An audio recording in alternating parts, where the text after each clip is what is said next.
I can eat some candy. Nigga, this shit ain't healthy. Nigga, hold your text. Man, yeah, I fuck with Anderson's videos. I ain't gonna even count. You feel me? She be having some goddamn crazy shit on her. You trolls out there.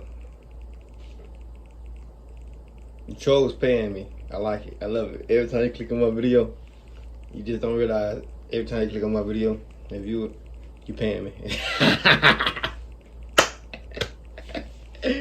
But yeah, man. I got 2 videos for y'all today, man. Post came on the video yesterday. My phone was tripping. I just not getting fixed early today, so yeah. I mean, well, like yesterday, but I didn't feel like doing a video yesterday, so I got 2 videos for y'all tomorrow. And let me know if y'all want me to do my Friday or tomorrow or the 2 music videos. Y'all want me to do 2 music videos? Y'all let me know what music videos to do. It's up to y'all. Not no bullshit though, cause I ain't reacting to it. Now you know that now.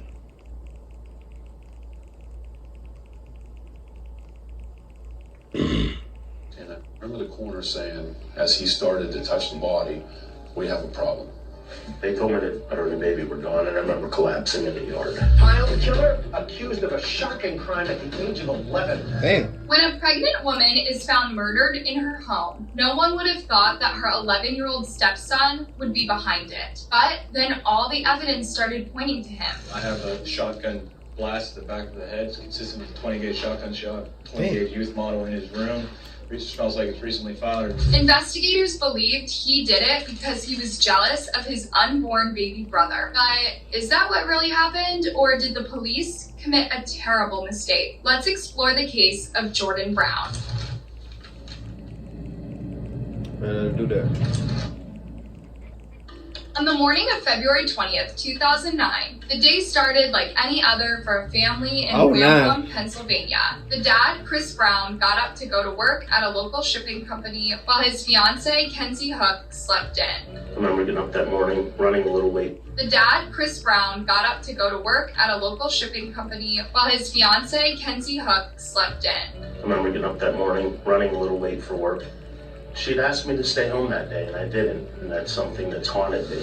The two had known each other since high school, though they started dating after reconnecting in 2008. At the time, they were both single parents with children from previous relationships. Chris had an 11-year-old son called Jordan, whom he absolutely adored, while Kenzie had 2 little girls, Janessa, who was 7, and Adeline, who was 4 years old. Kenzie's family described her as a fun and loving person who always wanted to be a mom.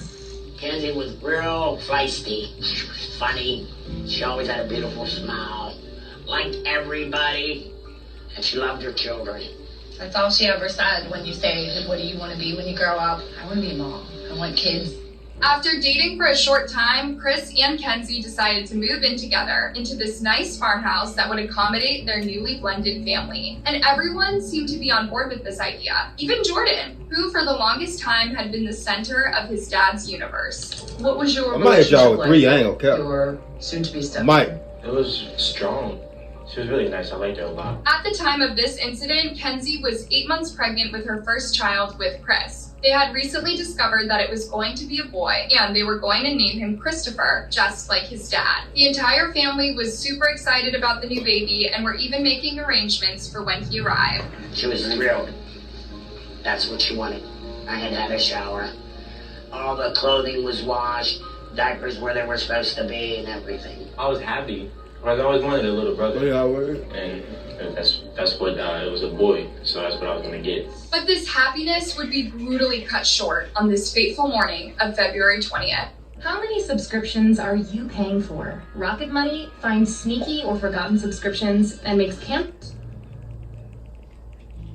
After Chris left for work, Jordan and his stepsister Janessa also got ready for school. Went downstairs, got my clothes, went in the bathroom, got dressed, and we just sat on the couch in the living room waiting. And then Kenzie told us to go because the bus is coming and we're gonna be late, so we hurry up, went out, the back door and ran down the driveway. Jordan and Janessa left the house around 8:15 a.m., leaving Kenzie and her 4-year-old daughter alone in the house. At around 9 a.m., some tree trimmers came over to do some work around the house. Then one of them noticed a little girl standing by the door crying. When he approached her to see what was wrong, the girl told him, "My mommy is dead." The police were immediately called to the scene, and they found Kenzie lying unresponsive in her bed with blood all over. And as we arrived on the scene and did our initial assessment, Kenzie was in the bedroom. At that point, we assumed that somehow she'd hemorrhaged. We didn't touch her, we didn't move her. At that point, we're trying to maintain the integrity of the scene. At first, they thought that she... Y'all stay talking about some in the hell. Bitch, you want me to?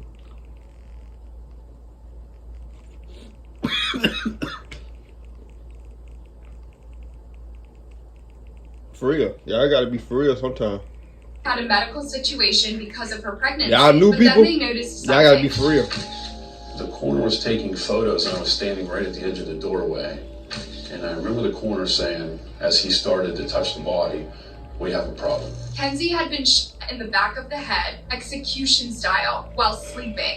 But who would do such a horrible thing to a pregnant woman, sleeping? and why? Chris was still at work when the police called him with the devastating news. They told me that her and the baby were gone, and I remember collapsing in the yard. I lost it. But this was a murder investigation, and police wanted to know everything that happened that morning before Kenzie was found. You're voluntarily giving us a statement. Yes. You're not under arrest for you. Okay. I gave her a kiss, told her I loved her. That's the worst She thing to kissed do, me but back, and I okay. left. They even swabbed his hands for gunpowder residue that would tell if he had fired a gun recently. But his hands came out clean and his alibi at work checked out, so he was cleared as a suspect. Next, the officers went to Mohawk Elementary School and talked to Jordan and Janessa, asking if they had noticed anything unusual that morning. But both children said they hadn't. There were two troopers. At the time, they know they were troopers. And they asked me the same thing you just did, like, if anything unusual happened. And I just told them that, it was just a normal morning. However, Jordan did mention something, that as he and Janessa were leaving for school that morning, he noticed a black truck near the garage that he did not recognize. I didn't think anything of it. It's just a truck. I thought, it was just some guy there, doing work or something. Chris didn't think much about that interview with the police and was just heartbroken that his stepmom and unborn brother were gone. That night, the family could not even sleep as they grieved their loss and tried to come to terms with what happened. Around 3:30 in the morning, they started to doze off when they were suddenly woken up by a loud pounding at the door. I'm tired. Let's go. Dad, just one more thing. Ooh, Hot Wheels. 2 rooms. You know For how I Hot fell Wheels, asleep? Jordan was laying in my arm, bawling, and that's how we fell asleep. And we were woke up shortly after. Police had come back to arrest 11-year-old Jordan for the murder of his stepmom and unborn baby brother. The entire community was in complete disbelief. How could such a young boy be capable of something so evil? Child killer accused of a shocking crime at the age of 11. Now, Jordan was known all around town. He was an all-American boy with a normal upbringing that consisted of birthday That's how my parties, boy gonna be. outings, and sports. Give me a boy. He was your average Doing 11-year-old everything, kid, nigga. all-American child. Nigga, you going to band? You gonna be in a band? Baseball. You gonna be a football player? Had friends. He's on the Had friends football. always coming over. We used to always play and like games, like video games. He was the starting Oh, that's quarterback what for I his know. school's Yeah, he football definitely do it team, then. which his dad coached, and was performing fairly well in class. He did love turkey hunting, but so did most kids in that area. He and his dad would even shoot targets in the backyard of their house. Police said that one of the things that made them suspect Jordan was the interview that they had with him and his stepsister, Janessa. When we interview someone, you expect them to give their account, wait a little while, interview them again, and they should give the same account. And I don't know if that happened in this case.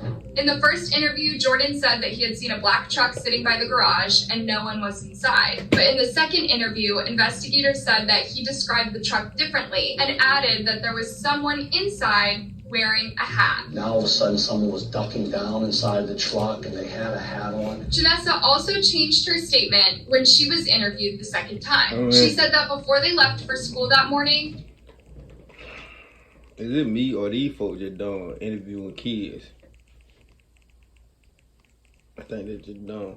Because why would you interview them a second time and they just find out their mom and stepmom just died. That's crazy. She saw Jordan moving his guns. She told me that when she was waiting downstairs for Jordan, she heard a big boom, and she identified it as the sound of a gun. Interestingly, Jordan denies that he even touched his guns that morning. Do you remember doing anything with those guns that day? No.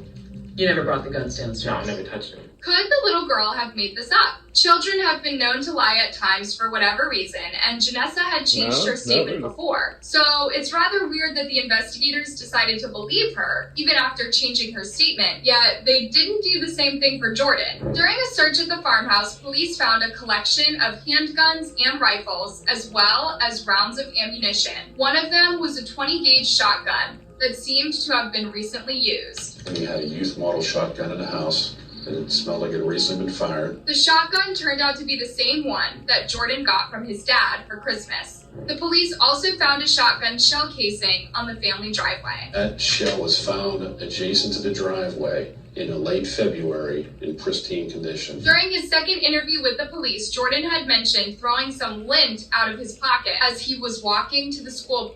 I just downloaded this app and boosted my credit score by 10 points for free. It's called Avon Advice. But now investigators were convinced that he was actually throwing the bullet casing after killing his stepmom. They believed that the reason Jordan killed Kenzie was because he didn't want to share his father's attention with his new baby brother. Kenzie also believed the same thing. He just seemed like he was a troubled kid. He just seemed like he wasn't like a real happy kid. I don't get it. But Jordan's dad, Chris, did not believe any of these accusations against his son. He was convinced that Jordan was innocent and was horrified to see him in a jail cell. The smallest jumpsuit they had, they put on him, and it was just rolled up and rolled up and rolled up. And I remember just big balls and cuffs around it. Like a Halloween costume. Oh, yeah. Chris tried to get the police to look at other suspects, including Kenzie's ex-boyfriend, Adam Harvey, who had recently found out that one of Kenzie's daughters was not his. The man had apparently sent some threatening messages to Kenzie and her family, causing them to take a protective order. And all my man out there, get y'all, I've been seeing too much cases of y'all just not 8-year-old, 10-year-old, 15-year-old, y'all just not find out these kids ain't yours. Y'all ain't get no DNA test. Y'all don't know when you can get a DNA test for free when the baby first born if you're there.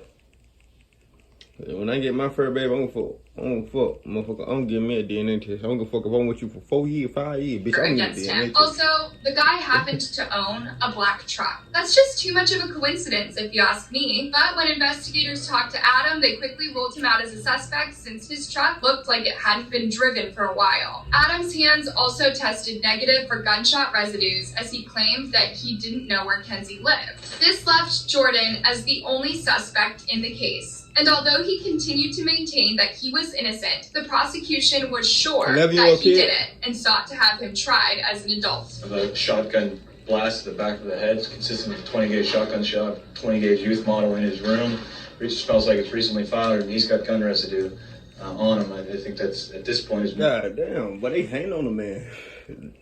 Little boy only 11. I don't know if he did it or not. The judge says 12-year-old Jordan Brown will be tried as an adult because the boy is not likely to be rehabilitated by the juvenile court system in the 9 years before he turns 21. If convicted of first-degree murder in an adult court, Jordan would have faced a mandatory life sentence without parole. And Kenzie's family supported this, saying that Jordan needed to take responsibility for his actions. If he admits the crime, and then, they're saying he could be possibly rehabilitated, but since he's not admitting to it, then this is why I think Judge Morto made his decision. However, he didn't do Jordan's lawyer fought this ruling until the case was eventually transferred to a juvenile court. We maintain and believe in Jordan's innocence, and it seems kind of upside down that in order to negotiate or in order to be amenable to juvenile rehabilitation, someone has to admit to responsibility. What about the situations where someone is truly innocent and falsely accused? So, was Jordan the cold-blooded killer that everyone was portraying him to be? Or was he really innocent? Jordan was eventually tried in juvenile court at the age of 14. Despite his 3 years stepsister later. being the prosecution's main witness, she never testified and her statement was never used in court. Still, the judge felt there was enough evidence to prove that Jordan did kill his stepmom. So he was found guilty and ordered to stay in juvie until the age of 21. Meanwhile, his dad continued to support him, driving miles to visit him in juvie and working around the clock, trying to get him out. He's never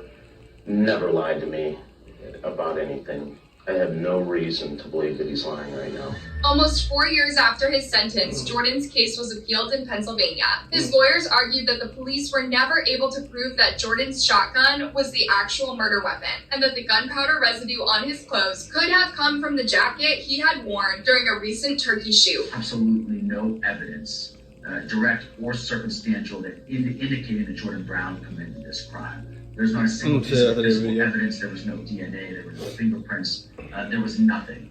They dismissed the little girl's statement, saying that she had changed her story 7 times Damn. and could have lied about what she saw.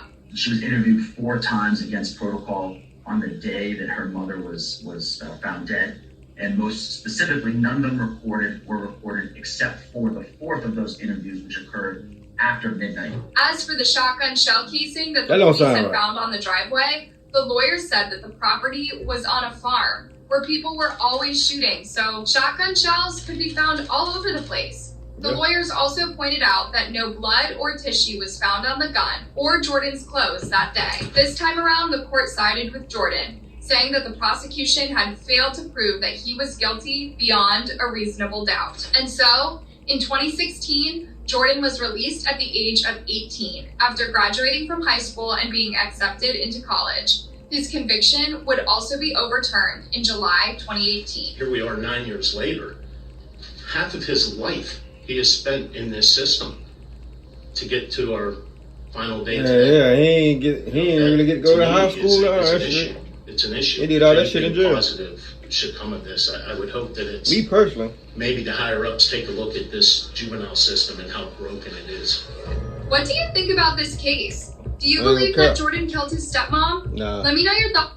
But at the end of the day, they still ain't. In the end of the day, they still ain't find out who killed him. And I think a lot of shit, like cases like these, I think they should hire a lot of people. Let me tell you how broke this the whole system shit is. The why we got to go through a whole trial, 18 days, 20 days, a month, a whole trial. We could just get a lot of tests and say whether we did it or not, and a lot of tests detect that we tell the truth, we free, or lie, and we go to jail. Y'all think about that. Cause I always want to know that why like murders and shit and all that shit. Why nobody just? And I know a lot of tech is high, but hey, it's the government shit. They got it. They do. Anyway, man, give me a thumbs up, like, subscribe. If I find a third video, I might drop it for y'all live, but I don't know. Give me a thumbs up, like, subscribe. See how much was on that video. Let's ride. Happy Thursday, man. We gonna order me some goddamn pizza, man. I'm home.